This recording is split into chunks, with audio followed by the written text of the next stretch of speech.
नमस्कार द्राक्ष बागायतदार मित्रांनो, आज 1 नोव्हेंबर तारीख आहे. तर नाशिक जिल्ह्यामध्ये 6 मे पासून आत्तापर्यंत म्हणजे 7 महिन्यापासून कंटिन्यू पाऊस चालू आहे. आता नाशिक जिल्ह्यातला द्राक्ष बागायतदार हा प्रचंड मेहनती आणि पूर्ण अत्याधुनिक प्रॅक्टिस करणारा बागायतदार आहे. परंतु कंटिन्यू पावसामुळं काही लोकांना सूर्यप्रकाश पुरेसा मिळाला नाही आहे. झाडावर पानावर एवढे पाणी राहिलं की काड्या फांद्या सडल्या आणि खाली पण एवढा चिखल झाला. आपण पाहतोय की लोकांना एरोबिक कंडिशन मिळालं नाही आहे. त्यामुळे मोठ्या प्रमाणामध्ये द्राक्ष उभं राहण्याचं प्रमाण आहे.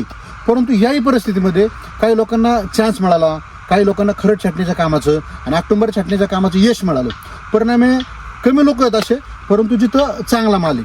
तर अशाच आपण बागायतदारांशी भेटणार आहे जे खरड ऑक्टोबरला चांगली प्रॅक्टिस केली आणि सुदैवाने त्यांना साथ पण चांगली मिळाली. तर आपली ओळख करून द्या. धनंजय काकड मखमलाबाद. शंकर काकड मखमलाबाद. बरं, मखमलाबाद हा नाशिक पश्चिममधील एक प्रगतशील गाव आहे नाशिक तालुक्यातील. बरं, हा जो आपण बाग उभा आहे व्हरायटी कुठली आहे? SSN. आणि ह्याची खरड छाटणी कधीची होती? खरड छाटणी 3 एप्रिलची. 3 एप्रिलची. आणि ऑक्टोबर छाटणी? ती ऑक्टोबर छाटणी 10 ऑक्टोबरची पेस्ट. 10 ऑक्टोबरची. म्हणजे आता 20-21 दिवस झालेले आहेत. बरं, ह्या बागात माल निघताना कशी काय परिस्थिती आहे? काय माल निघताना साधारण एका काडीला 4-4, 5-5 बंच होते त्या वर्षी? तर ठेवले आम्ही 2-2. आता 2-2 मधून 1-1 कमी करायचे आम्हाला. आता आपण बघू शकतो का? हे ना आता हे घड आहे ना आता काढलेले आहेत, बरोबर? म्हणजे आता विरळणं चालू आहे. फेल तेव्हाच काढले गेलेले आहे. आपण पाहतोय की कंपल्सरी एक्स्ट्राचे जे 2पेक्षा एक्स्ट्राचे गड होते, 2 गडमध्ये पण जे शेंडा मिळणार नाही ते कमी केलेले होते. म्हणजे आपण पाहिलं की झाडा कंपल्सरी 60-70-80 गड आले होते, ज्याच्यामध्ये आपण एक ॲव्हरेज 40-45 गड ठेवून बाकीचं कमी करतो. बरं, इतर ठिकाणी आपण पाहतोय की बऱ्याच ठिकाणी माल कमी. तुमचे वरचे दोन्ही भाग पाहिले आपण, हे पण बागे म्हणजे चांगले माल आहेत. फेल म्हणून नाही तर चांगले माल आहेत. यावर्षी पण परवडणार, चांगल्या परिस्थिती होईल असं आजपर्यंत तरी परिस्थिती आहे. ह्याला जी खरडची कामं केली तुम्ही पूर्ण करता का? 100% आम्ही पूर्ण करतो. खरडची कामं पूर्ण केलेली आहेत.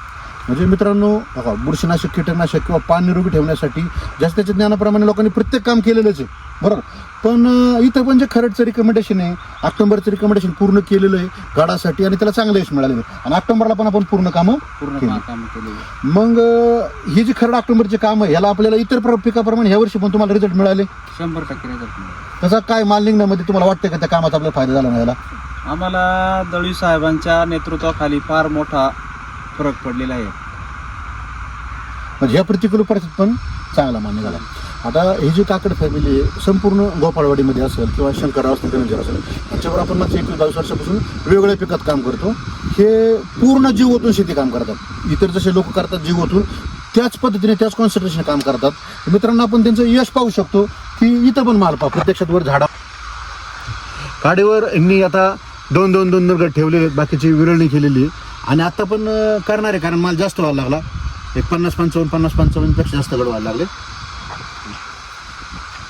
तर मित्रांनो, निसर्गाला काय करायचे ना, सपोज पावसाला काय करायचे, निसर्गाला काय करायचे ते करणारच आहे. ते संकट आपल्या पुढं आहेच. पण त्याही परिस्थितीमध्ये आपण जर जीव तोडून सर्वाईव्ह केलं तर नक्कीच जगापेक्षा 2 पावलं किंवा कमीत कमी आपल्या पुढे तरी प्रॉफिटमध्ये आपण राहू. चला, धन्यवाद.